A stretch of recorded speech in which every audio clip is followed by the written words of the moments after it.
برا پڑا ہوگا وہ جانتی تھی۔ اس کی پیکنگ ابھی مکمل نہیں ہوئی تھی۔ اس نے ایک نگاہ کھلے سوٹ کیسز اور بکھری اشیاء پر ڈالی، پھر کچھ سوچ کر باہر آئی۔ لاؤنج خالی تھا۔ حیا نے ٹیلی فون اسٹینڈ پر رکھا، ڈائری اٹھائی اور صفحے پلٹنے لگی۔ اس کے صفحے پر 4 صدور میں سبین پھپھو کے گھر کا پتہ اور ایک فون نمبر لکھا تھا۔ اس نے وہ صفحہ پھاڑ کر تہہ کر کے مٹھی میں دبا لیا۔ ایک دفعہ جہاں سکندر اس سے مل جائے، پھر وہ ان بیٹے بیتے ماہ و سال کا حساب ضرور لے گی۔ وہ واپس بیٹھ کر آ کر بیٹھ گئی اور سامنے لیپ ٹاپ پر کھلے پڑے میل باکس کو دیکھا۔ وہاں اب ایک نئی میل کا نشان جگمگا رہا تھا، national response centre for cyber crime. اس نے قدرے الجھ کر میل کو دیکھا اور کھولا۔ بلا اب سائبر کرائم والے اس کو کیوں رابطہ کر رہے ہیں؟ صفحہ کھل گیا اور وہ جیسے جیسے پڑھتی گئی اس کی آنکھیں حیرت سے پھیلتی گئی۔ یہ ای میل سائبر کرائم سیل سے حیا کی اس ای میل کے جواب میں آئی تھی جو چند روز قبل اس نے بطور شکایت بھیجی تھی اور جس میں اس نے ویڈیوز کا ذکر کیا تھا۔ اب اس کے جواب میں ہیلپ ڈیسک آفیسر اس کو ایک باقاعدہ کمپلیٹ فارم بھیجا تھا جس کو بھرنے کے ساتھ ساتھ اسے اپنا فون نمبر، گھر کا پتہ، شناختی کارڈ وغیرہ لکھ کر بھیجے تھے۔ یہ فارم IRA مترادف تھا، سو تمام تفصیلات ضروری تھی۔ وہ یک ٹک اس فارم کو دیکھے گئی۔ اگر سائبر کرائم سیل نے اسے اب جواب دیا تھا تو وہ پرائیویٹ نمبر سے آنے والی کال، وہ میجر احمد کا آفس، وہ سب کیا تھا؟ کیا اسے بے وقوف بنایا گیا تھا؟ کیا واقعی اصلی میجر تھا یا؟ مگر پھر اس کے پاس اس ویڈیو کو مکمل طور پر انٹرنیٹ سے ہٹوانے کی طاقت، اثر و رسوخ کیسے آیا؟ وہ الجھتے ذہن کے ساتھ جلدی جلدی جواب ٹائپ کرنے لگی۔ اسے سائبر کرائم سیل کو مختصر الفاظ میں یہ یقین دہانی کرانی تھی کہ ویڈیو اب ہٹ چکی ہے اور وہ اپنی شکایات واپس لے رہی ہے۔ اسے اب فوری طور پر ان خفیہ والوں سے پیچھا چھڑانا تھا۔ میل لکھ کر اس نے سینڈ کا بٹن دبایا اور پرسوچ نگاہوں سے اسکرین کو دیکھے گئی۔ میجر احمد کا تعلق سائبر کرائم سیل سے نہیں تھا، اس بات کا اس کو یقین ہو چلا تھا۔ ایئرپورٹ پر ڈی جے بری طرح رو رہی تھی۔ اس کے والدین اس کے ساتھ کھڑے اسے تسلی دے رہے تھے۔ حیا کچھ دیر تو اسے چپ کرانے کی کوشش کرتی رہی، پھر سیدھی ہو کر قدرے فاصلے پر جا کھڑی ہوئی اور جیکٹ کی جیبوں میں ہاتھ ڈالے بڑے پرسکون سے ڈی جے کو روتے دیکھتی رہی۔ آج اس نے شلوار قمیض پہ سیاہ جیکٹ پہن رکھی تھی اور دوپٹہ مفلر کی طرح گردن سے لپٹا ہوا تھا۔ بس آج آخری روز تھا، پھر ترکی میں اپنی مرضی کا لباس پہنے گی اور اپنی مرضی سے اکیلی ہر جگہ گھومے گی، بنا روک ٹوک، بنا تایا فرقان ابا کی ڈانٹ کے خوف کے۔ اس وقت رات کے 11:30 بجے تھے اور ان کی فلائٹ اگلی صبح 4 بجے کی تھی۔ کتنا روتی ہے یہ، تم خیال رکھنا اس کا۔ سلمان صاحب کو ڈی جے کے مسلسل رونے پہ کوفت ہونے لگی تھی۔ جب تک وہ واپس ہوئے ڈی جے روئے جا رہی تھی۔ اس کے آنسو تب تھمے جب اتحاد ایئر لائنز کے وہ پاکستانی نژاد آفیسر ان کے پاس آئی اور بہت شائستگی سے ان کو مخاطب کیا۔ میڈم آپ لوگ پلیز اپنے ڈاکومنٹس اور لیپ ٹاپ سوٹ کیس سے نکال کر ہینڈ کیری میں رکھ لیں تاکہ اگر آپ کا سامان گم بھی ہو جائے تو کم از کم ڈاکومنٹس محفوظ رہیں۔ ایویں ہی سامان گم ہو جائے؟ ہتھیلی کی پشت سے آنسو صاف کر کے ڈی جے غصہ سے بولی۔ وہ سارا رونا دھونا بھول گئی تھی۔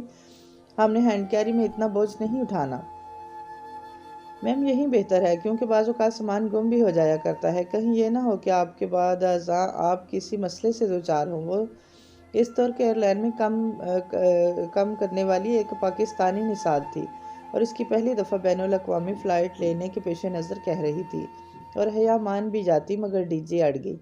ہرگز نہیں، ہم نے اتنا بھاری ہینڈ کیری نہیں اٹھانا، پلین میں آپ کو نہیں اٹھانا پڑے گا۔ آفیسر کی شائستگی برہمی میں بدلنے لگی۔ پلین میں جانے تک تو اٹھانا پڑے گا، پھر تو ترکی میں آپ پر اللہ ہی رحم کرے۔ وہ پیر پٹکتی چلی گئی تو ڈی جے نے اپنی متورم آنکھیں فاتحانہ مسکراہٹ کے ساتھ حیا کو دیکھا اور انگلی سے اینک پیچھے کی۔ انسان کو کوئی چیز نہیں ہرا سکتی جب تک وہ خود نہ ہار مان لے۔ حیا بے اختیار ہنس دی۔ اسے ڈی جے اچھی لگی تھی۔ فلائٹ میں ان دونوں کی نشستیں ایک ہی قطار میں تھی۔ درمیانی راستے کی دائیں طرف جڑی 3 نشستوں میں سے کھڑکی کے ساتھ والی حیا کو ملی اور راستے والی نشست ڈی جے کو۔ درمیانی نشست خالی تھی۔ کیا ہی مزہ آ جائے حیا اگر اس سیٹ پر کوئی ہینڈسم اور چارمنگ سا لڑکا آ کر بیٹھ جائے۔ ڈی جے کے الفاظ ادھورے ہی رہ گئے۔ ایک باری برکم سے پاکستانی صاحب جو اپنے ٹوپس میں بے حد پھنسے ہوئے لگ رہے تھے، اطمینان سے چلتے ہوئے آئے اور دب سے ان دونوں کے درمیان بیٹھ گئے۔ حیا غیر آرام محسوس کر کے مزید کھڑکی کی طرف کھسک کی اور ختیجہ مخالف سمت۔ مجھے عثمان شبیر کہتے ہیں، شیخ عثمان شبیر، اپنی باری برکم آواز میں خوش دلی سے گویا ہوا۔ نائس۔ حیا بظاہر اپنے چھوٹے سے گولڈن کلچ کو کھول کر کچھ تلاش کرنے لگی۔ یہ وہی کلچ تھا جو داور بائی کی مہندی پر اس نے گولڈن لہنگے کے ساتھ لیا تھا۔ گڈ۔ ڈی جے نے میگزین اٹھا کر چہرے کے سامنے پھیلا لیا۔ میں ترکی سے آیا ہوں، دراصل میری رہائش وہیں ہے، میری بیوی اور بیٹا بھی وہیں رہتے ہیں۔ حیا مزید اپنے پرس پر جھک گیا اور ڈی جے نے میگزین چہرے کے اتنا قریب کر لیا کہ اس کی ناک صفحات کو چھونے لگی۔ مگر وہ میرا بیٹا نہیں ہے۔ جانتی ہے وہ کس کا بیٹا ہے؟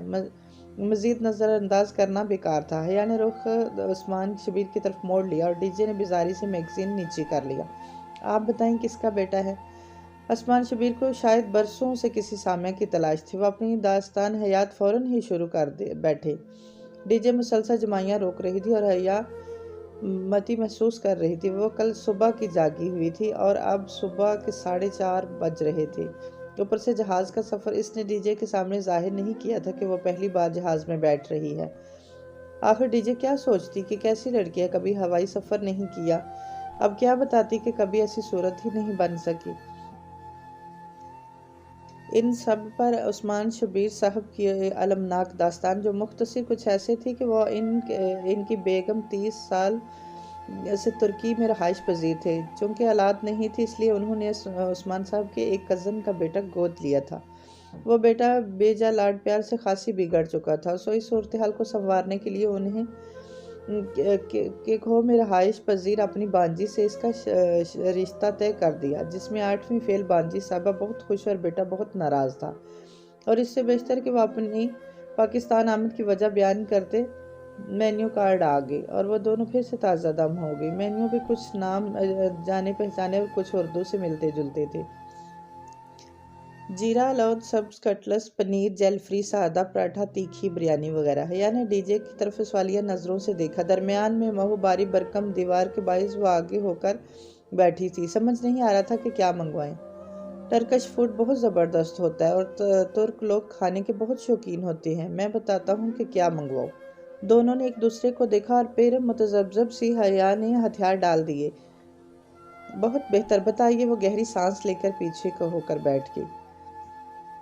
پہلے تو سیادیت سماک منگواتے ہیں۔ یہ روایتی ترک چاول ہیں، سفید مچھلی فرائیڈ پیاز اور کاج کے ساتھ، مشروم اینڈ چیز آملیٹ، جیرا آلو۔ وہ بہت اعتماد سے آرڈر لکھواتے گئے، مگر جب کھانا آیا تو حیا کا دل خراب ہونے لگا۔ کھانے کی خوشبو سونگھ کر ہی متلی آنے لگی۔ عثمان شبیر بڑے بڑے لقمے لیتے مزے سے کھا رہے تھے۔ ڈی جے بمشکل ایک چمچ لے کر دوہری ہو گئی۔ حیا بھی بدمزہ ہو گئی تھی۔ اتنا پھیکا سالن اس نے آج تک نہیں کھایا تھا۔ بمشکل چکھ کر انہوں نے برتن پرے کر دیے۔ عثمان شبیر ابھی تک پوری دل جمی کے ساتھ کھا رہے تھے۔ عجیب سی خوشبو ان کے نتنوں میں گھس رہی تھی۔ اگر یہیں ترک فوڈ تھا تو اسے لگا وہ ترکی میں 5 ماہ بھوکی رہے گی۔ ایسا جی تو اس کا ڈائیو بس میں بھی نہیں متلاتا تھا جیسے ادھر ہو رہا تھا۔ وہ چہرے پر دوپٹہ رکھ کر سو گئی۔ اسلام آباد سے پورے 2.5 گھنٹے پر انہیں ابوظہبی ایئرپورٹ پر اترنا تھا۔ وہاں کچھ دیر کا قیام تھا اور پھر استنبول۔ ابوظہبی اترنے سے قبل کھڑکی کے پار زمین کا گولائی میں کٹاؤ دکھائی دینے لگا تھا۔ زمین کا وہ کرہ اتنا حسین تھا کہ اس کی بیزاری اور نیند بھاگ گئی۔ وہ مہو سے یک ٹک وہ منظر دیکھی گئی۔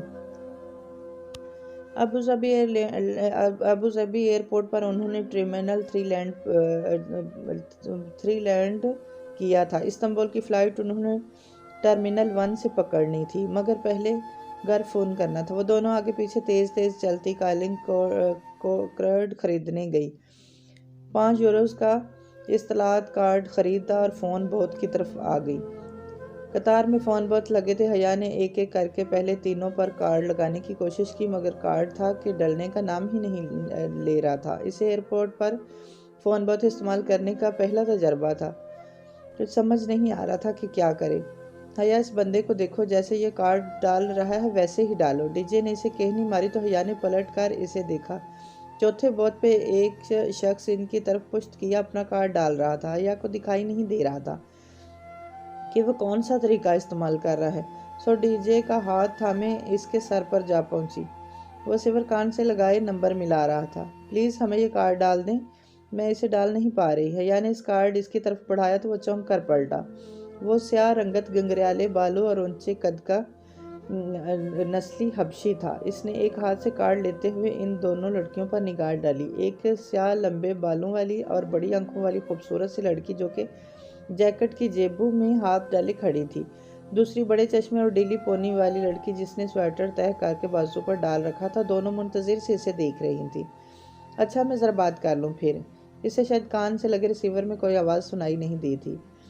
تب ہی رخ موڑ لیا۔ وہ دونوں اسی طرح کھڑی اسے دیکھتی رہی۔ ان سے وہ انگریزی میں مخاطب ہوا تھا مگر اب فون پر عربی میں بات کر رہا تھا۔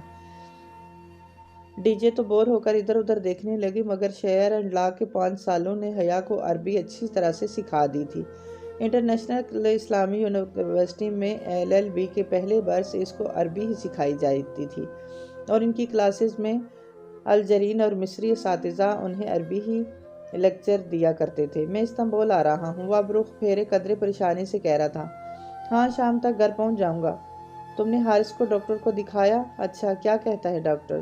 گردوں کے پیسوں کا انتظام کہاں جو ہے، بار بار ایک بات ہی کیوں دہرایا کرو جاہل عورت۔ تیز سے اس کی دبی دبی سی آواز بلند ہوئی۔ ہاں میری عبدالرحمن سے بات ہو گئی تھی، اسی کے کام کے لیے خوار ہو رہا ہوں مگر وہ زیادہ رقم نہیں دے گا۔ ایک اور جگہ بھی بات کی ہے۔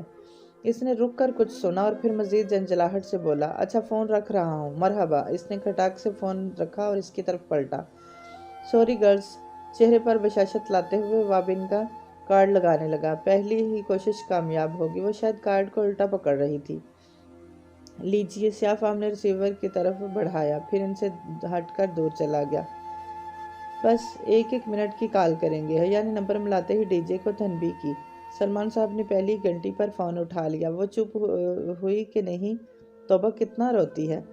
جی ابا جی۔ وہ چپ ہو گئی اور پھر جلدی جلی اپنی خیریت بتا کر فون بند کر دیا۔ ڈی جے نے بھی بمشکل 1 منٹ کی گر بات کی تھی۔ بعد میں بقیہ رقم دیکھی تو بمشکل 1 یورو استعمال ہوا۔ باقی 4 یوروز کا بیلنس ابھی موجود تھا۔ دونوں اپنی عجلت و کنجوسی پر خوب پچھتائیں کہ اب ابو ظبی سے نکل کر یہ کارڈ کس کام کا نہیں رہا تھا۔ حیا نے اسے اپنے گولڈن پاؤچ میں ڈال لیا۔ اب انہیں اپنا سامان لینا تھا۔ وہاں بہت سے ٹائرز چل رہے تھے۔ اب ٹائرز، بیگز اور سوٹ کیس قطار میں رکھے چلے آ رہے تھے۔ انہیں قطعاً علم نہیں تھا کہ اپنے بیگز کو کہاں تلاشیں۔ وہ دونوں بدحواس سی ایک ٹائرز سے دوسرے کی طرف بھاگنے لگی۔ ڈی جے کا تھوڑی دیر میں ہی سانس پھول گیا۔ کبھی حیا کو ایک جگہ اپنے سوٹ کیس کا گمان گزرتا تو کبھی ڈی جے کا ہاتھ کھینچ کر ادھر بھاگتی مگر قریب سے دیکھنے پر وہ کسی اور کا بیگ نکلتا تو کبھی ڈی جے اپنے بورے تھیلے کو پہچان کر چلاتے ہوئے ایک طرف دوڑتی مگر اس پر کسی اور کا نام درج ہوتا۔ حیا بتاؤ اب بیگز کہاں سے ڈھونڈے؟ ڈی جے نے پریشانی سے اسے دیکھا۔ اس کا سانس دکنی کی طرح چل رہا تھا۔ حیا نے بمشکل تھوک نکلی اور چہرے پر آتے بال کانوں کے پیچھے اڑسے۔ اب سچ بولنے کا وقت تھا۔ ڈی جے مجھے سچ میں نہیں سمجھ آ رہی، میں آج زندگی میں پہلی دفعہ جہاز میں بیٹھی ہوں۔ ڈی جے نے چند لمحے اس کا چہرہ دیکھا پھر ہتھیلی اس کے سامنے پھیلائی۔ ہاتھ مارو، میں بھی آج پہلی دفعہ جہاز میں بیٹھی ہوں۔ حیا نے زور سے اس کے ہاتھ پر ہاتھ مارا اور دونوں ہنس پڑیں۔ کافی دیر بعد ان کو ٹائرز کی لسٹ نظر آئی جس پر ہر فلائٹ کے مخصوص ٹائر کا نمبر درج تھا۔ فہرست دیکھ کر دونوں منٹ میں ہی اپنا مطلوبہ ٹائر مل گیا۔ سامان لے کر حیا اتنا تھک چکی تھی کہ ڈی جے نے وہیں ایک جگہ چمکتے فرش پر بیٹھنے کو کہا تو وہ اپنا سارا نخرہ اور غرور بالائے طاق رکھ کر ادھر زمین پر بیٹھ گئی۔ اپنے بیگز کے ساتھ اب وہ دونوں مزے سے فرش پر بیٹھی ہر آتے جاتے کو دیکھ رہی تھی اور ارد گرد مہذب نفیس لوگ حیرت سے ان کو دیکھتے گزر رہے تھے۔ ایفا نور۔ ٹرمینل 1 سے جو پرواز ان کو ملی تھی ان میں بھی عثمان شبیر ساتھ ہی تھے۔ اپنی داستان حیات فراموش کر کے وہ اب ان کی طرف متوجہ ہوئے۔ وہ ان کا انٹرویو کرنے لگے۔ کون ہو؟ کہاں سے آئی ہو؟ کیوں آئی ہو؟ ترکی میں گھر جانا ہے؟ کیوں جانا ہے؟ سبانجی یونیورسٹی۔ انہوں نے اپنی اتنی بلند آواز میں دہرایا کہ اگلی نشست پر ترک خاتون نے گردن موڑ کر قدرے اونچا ہو کر ان کو دیکھا۔ سبانجی۔ اس سے آگے خاتون نے قدرے ستائش سے چند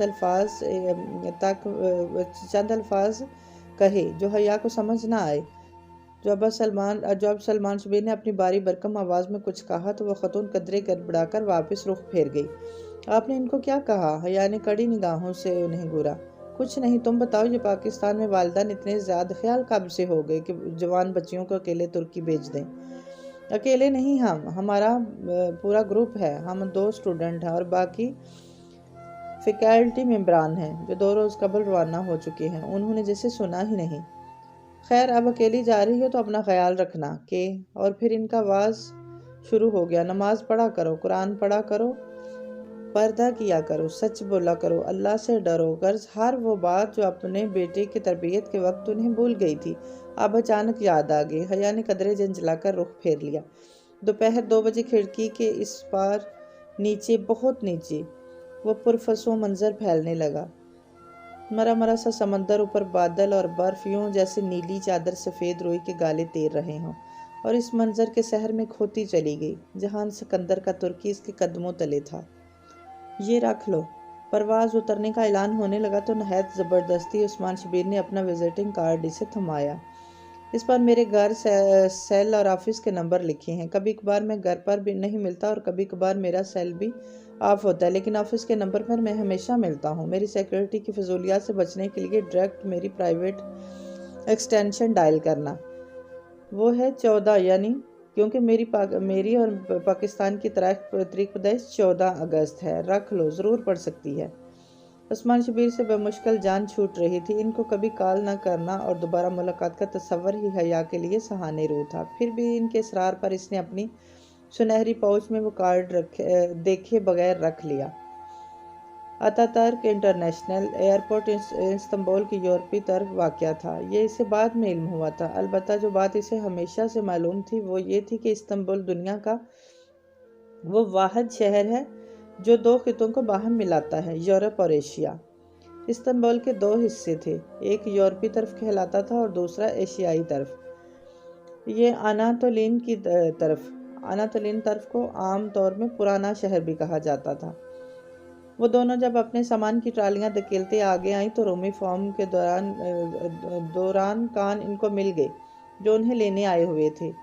رومی فارم کے ایک ترک این جی او تھی اور بالخصوص ایکسچینج اسٹوڈنٹ کا بہت خیال رکھتی تھی، اور وہ 2 لڑکے تھے، احمد اور چغتائی۔ چغتائی نام تو ہمارے ہاں بھی ہوتا ہے، جیسے مصور عبدالرحمن چغتائی ہے نا حیا؟ ڈی جے نے سرگوشی کی تھی۔ السلام علیکم۔ وہ بہت گرم جوشی اور احترام سے ملے۔ چغتائی نے نون سے بیگ لے لیے۔ آئیے، باہر گاڑی انتظار کر رہی ہے۔ چغتائی برادرز پلیز پانی پلا دیں، بہت پیاس لگی ہے۔ حیا کی طرح ڈی جے بھی پیاس سے بے حال تھی۔ چغتائی نے سر اس بات میں ہلایا اور احمد کے ساتھ سامان اٹھانے لگا۔ پھر وہ دونوں ان سے آگے چلتے ہوئے باہر کی طرف بڑھ گئے۔ بے حد مہمان نواز قوم کے سپوت نے ان کو پانی کیوں نہیں پلایا؟ یہ ماما ساری زندگی حل نہیں کر سکی۔ قوی امکان یہ تھا کہ چغتائی کی انگریزی کمزور تھی، جس کے باعث وہ ان کا مدعا سمجھ نہیں پایا تھا۔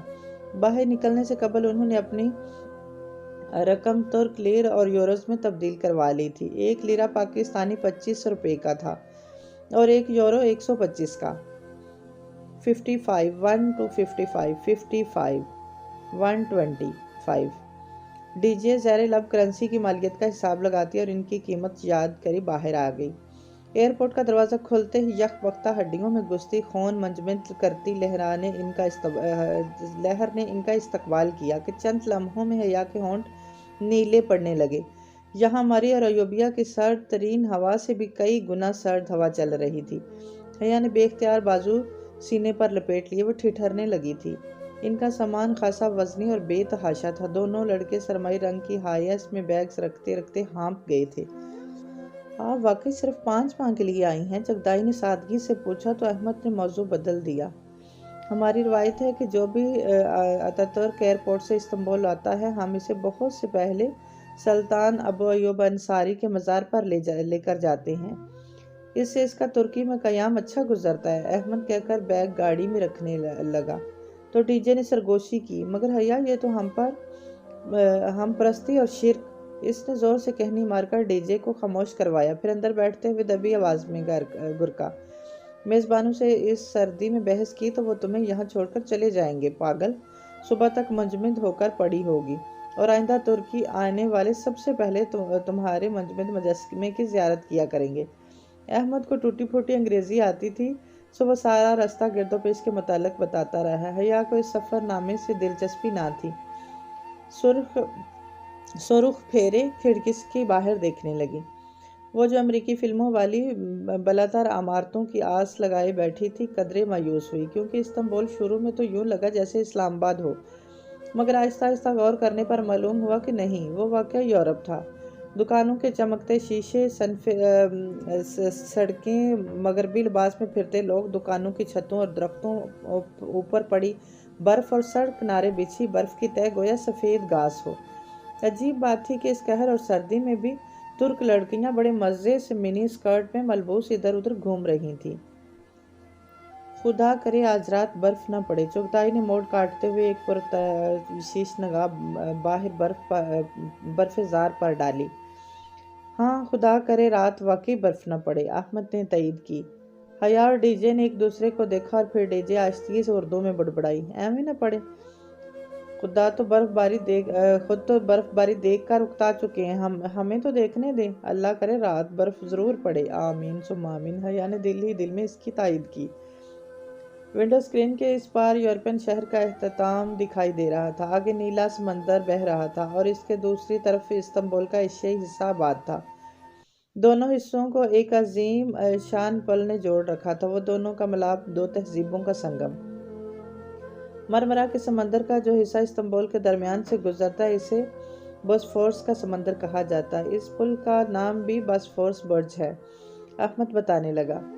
مگر ہم تو مزار پر جا رہے تھے، جو کہ یورپین حصے میں ہی ہے۔ پھر پل عبور کرنے کا مقصد؟ قریب آتے پل کو دیکھ کر حیا نے حیرت سے پوچھا، کیونکہ اس پل کے اس طرف اناتولین شہر تھا۔ ہم نے پل عبور نہیں کرنا، اس کے قریب سے کسی کو اٹھانا ہے۔ ہم دونوں یہاں سے چلے جائیں گے، آگے مزار تک آپ کو اسی نے لے کر جانا ہے۔ چغتائی نے گاڑی ایک طرف روک دی۔ احمد بلاک کھول کر باہر نکل رہا تھا۔ حیا نے اس خوبصورت اونچے پل کو دیکھا اور سوچا کہ کتنے برس وہ اس پل پر سے گزرا ہوگا، کتنی ہی دفعہ اس نے بوسفورس کے نیلے پانی پہ چاند کی پریوں کا رقص دیکھا ہوگا۔ جب وہ اسے ملے گی تو کیا اس کی آنکھوں میں استنبول کی سفید گھاس سی برف جمی ہوگی یا مرمرا کے پانیوں کا جوش ہوگا؟ اور کیا وہ کبھی اس سے مل پائے گی؟ اس خیال پہ اس کا دل جیسے مرمرا کے سمندر میں ڈوب کر کسی لٹی پٹی کشتی کی طرح ہولے سے ابھرا تھا۔ کھڑکی کے اس پار سے ایک دراز قد لڑکی کار کی طرف چلی آ رہی تھی، چہرے کے گرد اسکارف لپیٹے، بلیو جینز کے اوپر گھٹنوں تک آتا سفید کوٹ پہنے، وہ کوٹ کی جیبوں میں ہاتھ ڈالے سر جھکائے چلتی آ رہی تھی۔ اس کی رنگت استنبول کے سورج کی سنہری اور آنکھیں نوجل بادلوں کی طرح سرمئی تھی۔ وہ لڑکی ان دونوں ترک لڑکوں کے پاس مسکرائی اور مسکراتے ہوئے چغتائی کے ہاتھ سے چابی لے لی۔ احمد پیچھے کھڑی ہائی وے اس کی طرف اشارہ کر کے کچھ کہنے لگا۔ وہ لڑکی اپنی نرم مسکراہٹ کے ساتھ سر ہلاتی سنتی گئی، پھر وہ دونوں لڑکے چلے گئے اور وہ لڑکی کار کی طرف آئی، دروازہ کھولا اور ڈرائیونگ سیٹ پر بیٹھ کر گردن پیچھے گھمائی۔ السلام علیکم، اور ترکی میں خوش آمدید۔ اس کی انگریزی سجتا اور انداز بے حد نرم تھا۔ حیا نے محسوس کیا کہ ترک السلام علیکم کی بجائے السلام علیکم کہتے ہیں۔ وعلیکم السلام۔ حیا نے اس کا بڑا ہوا ہاتھ تھاما تو اسے لگا اس نے اتنا نرم ہاتھ کبھی نہیں چھوا۔ وہ ہاتھ نہیں، گویا مکھن کا ٹکڑا ہو۔ میرا نام بالے نور ہے، میرا تعلق رومی فارم سے ہے، میں سبانجی سے میٹیریل سائنس اور انجینئرنگ میں ایم ایس کر رہی ہوں۔ ایئرپورٹ پر آپ کو لینے کے لیے بھی مجھے ہی آنا تھا، مگر میں کہیں پھنس گئی تھی، اس لیے نہیں آ سکی، بہت معذرت۔ اس نے کار واپس موڑ دی تھی۔ حیا سلمان، خدیجہ رانا۔ ان کے تعارف کو حالے نور نے اپنی مخصوص مسکراہٹ کے ساتھ سنا اور سر اس بات میں ہلایا۔ وہ واقعی نور کا حالہ تھی، دھلی ہوئی چاندنی۔ اب ہم انصاری محلہ جا رہے ہیں، وہ اسٹیئرنگ گھماتے ہوئے بولی۔ محلہ؟ اردو والا محلہ؟ حیا ڈی جے نے دھیرے سے سرگوشی کی۔ شاید تب ہی تو کہتے ہیں کہ اردو ترک سے نکلی ہے۔ تم نے میٹرک میں اردو زبان کے مضمون میں اس فقرے کا رٹا نہیں لگایا تھا؟ کیا یہ لفظ اردو ترک زبان سے نکلا ہے جس کے معنی لشکر کے ہیں؟ ڈی جے نے چہک کر فقرہ مکمل کیا۔ ایوب سلمان جامعہ کے بیرونی بازار کا نام ہے انصاری محلہ۔ بے حد رش، بہت سے لوگ اور ہر اڑتے جگتے کبوتر وہ تینوں لوگوں کے درمیان پر مشکل راستہ بناتی مسجد کے احاطے تک پہنچی۔ نماز سے فارغ ہو کر حیا نے دیکھا وہاں جامعہ مسجد کا نام ایوب سلطان کیمی لکھا تھا۔ اس نے سوچا کہ جامعہ میں جے کی جگہ سی لکھا ہے، جو کہ غلط لگ رہا تھا۔ ہماری زبان میں سی کو عربی کے جیم کی آواز سے پڑھا جاتا ہے۔ انصاری محلہ کے راستے سے گزرتے ہوئے اس کی حیرت پر حالے نے بتایا۔ وہ مسکراتی ہوئی بڑے اعتماد سے اپنے سفید کوٹ کی جیبوں میں ہاتھ ڈالے چل رہی تھی۔ اس کی بات پہ حیا بے اختیار چونکی۔ حیران کیوں ہوں؟ حالے نے رک کر شاپر سے اپنے جوتے نکالتے ہوئے اسے دیکھا۔ وہاں مسجد میں داخل ہوتے وقت جوتے باہر رکھنے کی بجائے شاپر میں رکھنے اور ساتھ شاپر ہمہ وقت اٹھائے رکھنے کا رواج تھا۔ یعنی اگر کسی کا نام جہان ہو تو وہ ترک ہجو میں اسے کیسے لکھے گا؟ بلا ارادہ اس کے لبوں سے نکلا، پھر فوراً گڑبڑا کر ڈی جے کو دیکھا۔ وہ ذرا فاصلے پر کبوتروں کی تصاویر دیکھ رہی تھی، اس نے نہیں سنا تھا۔ حالے ڈسٹ بن میں شاپر پھینک کر سیدھی ہوئی اور مسکرا کر ہجے کر کے بتایا، CIHAN۔ اوہ، اس نے خفیف سا سر جھٹکا۔ تبھی وہ اسے فیس بک پر نہیں ملا تھا۔ وہ اس کو جہان لکھ کر ڈھونڈ رہی تھی، مگر وہ تو اپنے نام کو سیحان لکھتا ہوگا۔ گلی صاف ستھری اور کشادہ تھی۔ دونوں طرف میں دکانوں کے دروازے کھلے تھے، آگے کرسیاں میزیں بچھی تھی اور گرد بہت سے اسٹال لگے تھے۔ سڑک کے کناروں پہ کھلے عام کتے ٹہل رہے تھے، مگر وہ بھونکتے نہیں تھے۔ حیا کو بھوک لگ رہی تھی اور وہ اب اس سفر نامے سے بور ہونے لگی تھی۔ بمشکل وہ تینوں اس راشمی محلے سے نکلی۔ ایکسچینج اسٹوڈنٹ کو ان کا پہلا کھانا ایک ترک میزبان خاندان دیا کرتا ہے، اور ابھی ہم اسی میزبان خاندان کے گھر جا رہے ہیں۔ جب وہ کار میں بوسفورس پل سے گزر رہی تھی تو حالے نے بتایا۔ خان کا سن کراس پر چھائی بیزاریت ذرا کم ہوئی۔ میزبان خاندان کا گھر استنبول کے ایک پوش علاقے میں واقع تھا۔ کشادہ سڑک، خوبصورت بنگلوں کی قطار اور بنگلوں کے سامنے سبزے پر جمی برف۔ ان کے اسکالرشپ کوآرڈینیٹر نے چند باتیں انہیں ذہن نشین کرا دی تھی کہ ترکی میں جوتے گھر سے باہر اتارتے ہیں، گھاس پہ نہیں چلنا، اور ملاقات کے وقت ترک خاندان کے بڑے کا ہاتھ چومنا ہے۔ اس کی ضرورت نہیں تھی، اس تکلف کو تو رہنے دو۔ ان دونوں نے گھر کے داخلی دروازے کے باہر بچھے ہوئے میٹ پر جوتے اتارے تو اندر سے آتی وہ مشفق اور معمر خاتون پیار بھری خفگی سے بولی تھی، پہلے دن کوئی اصول نہیں ہوتے؟ السلام علیکم اور ترکی میں خوش آمدید۔ آپ کے اصولوں کی پاسداری میں ہمارے لیے فخر ہے۔ حیا نے مسکراتے ہوئے اب اس کا ہاتھ تھاما اور سر جھکا کر اس کے ہاتھ کی پشت کو لبوں سے لگایا۔ معمر خاتون مسز عبداللہ کا چہرہ خوشی سے دمک اٹھا۔ اندر آ جاؤ۔ وہ راستہ دینے کے لیے ایک طرف ہٹی۔ ان کی سرخ بالوں والی آنٹی آگے بڑھی اور کارپیٹ شوز حیا اور ڈی جے کے قدموں میں رکھے۔ وہ ریشمی کپڑے سے بنے کوٹ شوز کی شکل کے جوتے تھے۔ دونوں نے جھک کر وہ جوتے پہنے اور اندر داخل ہوئیں۔ اس ترک گھر کا فرش لکڑی کا بنا تھا۔ لیونگ روم کے فرش پر بہت خوبصورت قالین بچھے تھے۔ وہ باتھ روم ہاتھ دھونے آئی تو دیکھا وہاں اگلی ٹونٹی وغیرہ نہیں تھی، بلکہ ایک طرف قطار میں نل لگے تھے۔ البتہ باتھ روم کے فرش پر بھی رگز اور کوچ بچھے تھے۔ حیرت انگیز! وہ واپس آئی تو ڈائننگ ہال میں کھانا لگایا جا رہا تھا۔ ڈی جے جھک کر پیار سے مسز عبداللہ کے نواسی عروہ سے کچھ کہہ رہی تھی۔ وہ 3 خواتین مشتمل چھوٹا سا کنبہ تھا، اور چونکہ وہ دونوں لڑکیاں تھیں سو حالے نے اسے ترک خاندان کا چناؤ کیا تھا جس میں کوئی مرد نہ ہو۔ اسی پل مسز عبداللہ سوپ کا بڑا پیالہ اٹھا لائی۔ حالے مستعدی سے اس کی ہیلپ کروا رہی تھی۔ تم کیا کہہ رہی تھی؟ تمہارا کوئی رشتہ دار بھی ہے ادھر؟ انہوں نے سوپ کا پیالہ میز پر رکھا۔ حیا نے ایک نظر اس ملغوبے کو دیکھا۔ جی، میری پھپھو ہیں ادھر۔ وہ سوپ کو درزیدہ نگاہوں سے دیکھتے ہوئے بولی۔ کدھر رہتی ہیں؟ ادھر۔ اس نے پرس سے موڑا توڑا کاغذ نکال کر حالے کو تھمایا۔ حالے نے ایک نظر اس کاغذ کو دیکھا اور پھر سر اس بات میں ہلا دیا۔ کل میں ملوا دوں گی تمہیں ان سے، کھانا شروع کرو۔ اس نے کاغذ واپس حیا کی طرف بڑھا دیا۔ ڈی جے، ہم واقعی ترکی میں بھوکوں مریں گے؟ اس مغلوبے کی شکل دیکھو، مجھے تو پھر سے متلی ہو رہی ہے۔ حیا جبراً مسکراتے ہوئے ہولے سے اردو میں بولی۔ مسز عبداللہ نے ناسمجھی سے اسے دیکھا۔ یہ کہہ رہی ہے کہ ان خواتین کا خلوص اسے شرمندہ کر رہا ہے۔ ڈی جے نے جلدی سے ترجمانی کرتے ہوئے میز کے نیچے سے اس کا پیر زور سے کچلا۔ اوہ شکریہ۔ مسز عبداللہ مسکرا کر کھانا پیش کرنے لگی۔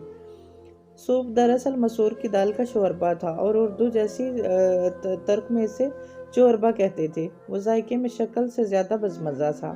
چند لمحوں بعد ہی دونوں پاکستانی ایکسچینج اسٹوڈنٹ کی برداشت جواب دینے لگی۔ حیا، مجھے الٹی آنے والی ہے اور میں مرنے کے قریب ہوں۔ وہ بدوقت چہروں پر مسکراہٹ سجائے چمچہ بار رہی تھی۔ ترک خواتین بہت مرغوبیت سے سوپ پی رہی تھی۔ چوربا ختم ہوا تو کھانا آ گیا۔ وہ اس سے بھی بڑھ کر بدمزہ تھا۔ ایک چاولوں کا پلاؤ تھا۔ پلاؤ شکل میں ابلے چاولوں سے مختلف نہ تھا۔ ساتھ چنے کا سالن اور مرغی کی گریوی تھی جو کہ منچورین کی طرح دکھتی تھی۔ وہ 1.5 دن کی بھوکی تھی اور اوپر سے یہ بدمزہ کھانا مزید حالت خراب کر رہے تھے۔ وہیں ترک خواتین ہی کھا رہی تھیں۔ پلاؤ کا پیالہ بھی ختم ہو چکا تھا اور ہم پاکستانی میزبانوں کے برعکس وہ اسے دوبارہ بھرنے کے لیے دوڑی نہیں تھی۔ وجہ ان کے خلوص کی کمی نہ تھی بلکہ شاید یہی ان کا طریقہ تھا کہ پیالہ ایک ہی دفعہ بھر کر رکھا جاتا تھا۔ خدیجہ تمہاری دوست مجھے کچھ پریشان سی لگ رہی ہے، خیریت؟ مسز عبداللہ نے پوچھ ہی لیا۔ ڈی جے نے گڑبڑا کر اسے دیکھا۔ سب کھانے سے ہاتھ روک کر اسے دیکھنے لگے۔ لگتا ہے آپ لوگ پڑھ کر ہی تھک جاتے ہو، کمنٹ کرنے کی ہمت ہی نہیں ہوتی۔ ٹھیک کہہ رہی ہو نا گرلز؟ حیا نے میز تلے آہستہ سے اپنا پاؤں ڈی جے کو پاؤں پر رکھا۔ فیملی فرینڈ کی ہمہ کوئی معقول وجہ بتاؤ ان کو۔ نہیں، وہ دراصل حیا بہت ڈرپوک ہے۔ اسے اسٹریٹ کرائم سے بہت ڈر لگتا ہے اور یہ پہلی دفعہ کے لیے یورپ آئی ہے تو یہ پوچھ رہی ہے کہ کہیں استنبول میں کوئی آرگنائزڈ کرمنل سے تو واسطہ نہیں پڑے گا۔ حیا خفش جھکائے لب کاٹ رہی تھی۔ وہ خالی ہاتھ اس کے گھر آئی تھی اور انہوں نے میز بھر دی تھی، پھر بھی اس کے نخرے ختم ہونے میں نہیں آ رہے تھے۔ اسے بے حد پچھتاوا ہوا۔ وہ بات سنبھالنے پر ڈی جے کی بے حد ممنون تھی۔ قطعاً نہیں، استنبول بہت محفوظ شہر ہے، سرخ بالوں والی لڑکی رسان سے بولی۔ یہاں پولیس ایسے لوگوں کو کھلے عام نہیں پھرنے دیتی۔ بالکل، استنبول میں قانون کی بہت پاسداری کی جاتی ہے، حالے نے تائید کی۔ مسز عبداللہ خاموشی سے سنتی رہی۔ ان کے چہرے پر کچھ ایسا تھا کہ حیا انہیں دیکھے گئی۔ جب حالے نور استنبول کی شان میں ایک لمبا سا قصیدہ پڑھ کر فارغ ہوئی تو مسز عبداللہ نے گہری سانس لی۔ خدا کرے تمہارا واسطہ کبھی عبدالرحمن پاشا سے نہ پڑے۔ حیا نے دھیرے سے کانٹا واپس پلیٹ میں رکھا۔ ایک دم پورے حال میں اتنا سناٹا چھا گیا تھا کہ کانٹے کی کان سے ٹکرانے کی آواز سب نے سنی۔ کون پاشا؟ ڈی جے نے الجھ کر مسز عبداللہ کو دیکھا۔ وہ ممبئی کا ایک اسمگلر ہے، یورپ سے ایشیا اسلحہ اسمگل کرتا ہے۔ استنبول میں اگر چڑیا کا بچہ بھی لاپتہ ہو جائے تو اس میں پاشا کا ہاتھ ہوتا ہے۔ بوسفورس کے سمندر میں ایک جزیرہ ہے، بابوکادا۔ اس جزیرے پہ اس مافیا کا راج ہے اور میری مام کو خواب بہت آتے ہیں۔ ان کی بیٹی نے خفگی سے ان کو دیکھا۔ یہ لڑکیاں سمجھتی ہیں میری عقل میرا ساتھ چھوڑنے لگی ہے۔ بالکل ٹھیک سمجھتی ہیں، اور اسٹوڈنٹ کان کھول کر سن لو۔ حالے نے قدرے تل ملا کر مداخلت کی۔ استنبول میں ایسا کوئی کرائم وین نہیں ہے، یہ سب گھریلو عورتوں کے افسانے ہیں۔ یہاں کوئی بھارتی اسمگلر نہیں ہے۔ دونوں ترک لڑکیاں اپنے تئیں بات ختم کر کے اب سویٹ ڈش کی طرف متوجہ ہو چکی تھی۔ خدیجہ بھی ان کی باتوں میں مطمئن ہو کر شکر پارے کھانے لگی تھی، مگر حیا کے حلق میں بہت میٹھے سے شکر پارے کہیں اٹک سے گئے تھے۔ ابو ظہبی انٹرنیشنل ایئرپورٹ پر سے اس نے حبشی کے منہ سے پاشا کا نام سنا تھا۔ وہ نہایت مزمل سب اپنی بیوی سے عربی میں بات کر رہا تھا، اپنے بیٹے کے علاج کا ذکر، مگر ہو سکتا ہے وہ کسی اور پاشا کے کام کا ذکر کر رہا ہو اور واقعی ترک گھریلو عورتوں کے افسانوں پاشا کا کوئی وجود نہ ہو۔ الوداعی لمحات جب باقی سب آگے نکل چکے تو مسز عبداللہ نے دھیرے سے حیا کے قریب سرگوشی کی۔ یہ لڑکیاں استنبول کی برائی نہیں سن سکتی۔ تمہیں اس لیے بتایا کہ تم کرائم سے ڈرتی ہو اور خوبصورت بھی ہو۔ خوبصورت لڑکیوں پر عموماً ایسے لوگ نظر رکھتے ہیں۔ حیا نے چونک کر انہیں دیکھا۔ ان کے جرموں زدہ چہرے پر سچائی بکھری تھی۔ وہ واقعی اپنا وجود رکھتا ہے۔ وہ بالکل سن سی ہوئی انہیں دیکھے گئی۔ کیا افواہوں کا خوف مجسم صورت میں ان کے سامنے آ گیا تھا یا ان کی عقل واقعی ان کا ساتھ چھوڑ گئی تھی؟ زیان علی شام کے گہرے سائے پڑ رہے تھے جب وہ سمبھاجی یونیورسٹی پہنچی۔ سمبھاجی عمرہ کی جامعہ تھی۔ وہاں 4 ماہ کے ایک سیمسٹر کی فیس بھی $10,000 سے کم نہ تھی۔ شہر سے دور مسافات میں واقع وہ قدرے گولائی میں تعمیر کردہ عمارت بہت پرسکون دکھتی تھی، کیونکہ وہ جگہ استنبول شہر سے قریباً 45 منٹ کے فاصلے پر تھی۔ اس لیے سمبھاجی میں ڈے اسکالرز نہیں ہوتے تھے۔ اس کے تمام طلبہ و طالبات بشمول حالے نور جیسے لوگوں کے جن کے گھر استنبول میں ہی تھے، ہاسٹل میں رہائش پذیر تھے۔ یونیورسٹی کی عمارت 2 برف سے ڈھکے میدانوں میں ایک جگہ تھوڑے تھوڑے فاصلے پر اونچی عمارتیں کھڑی تھیں۔ وہ ان کے رہائشی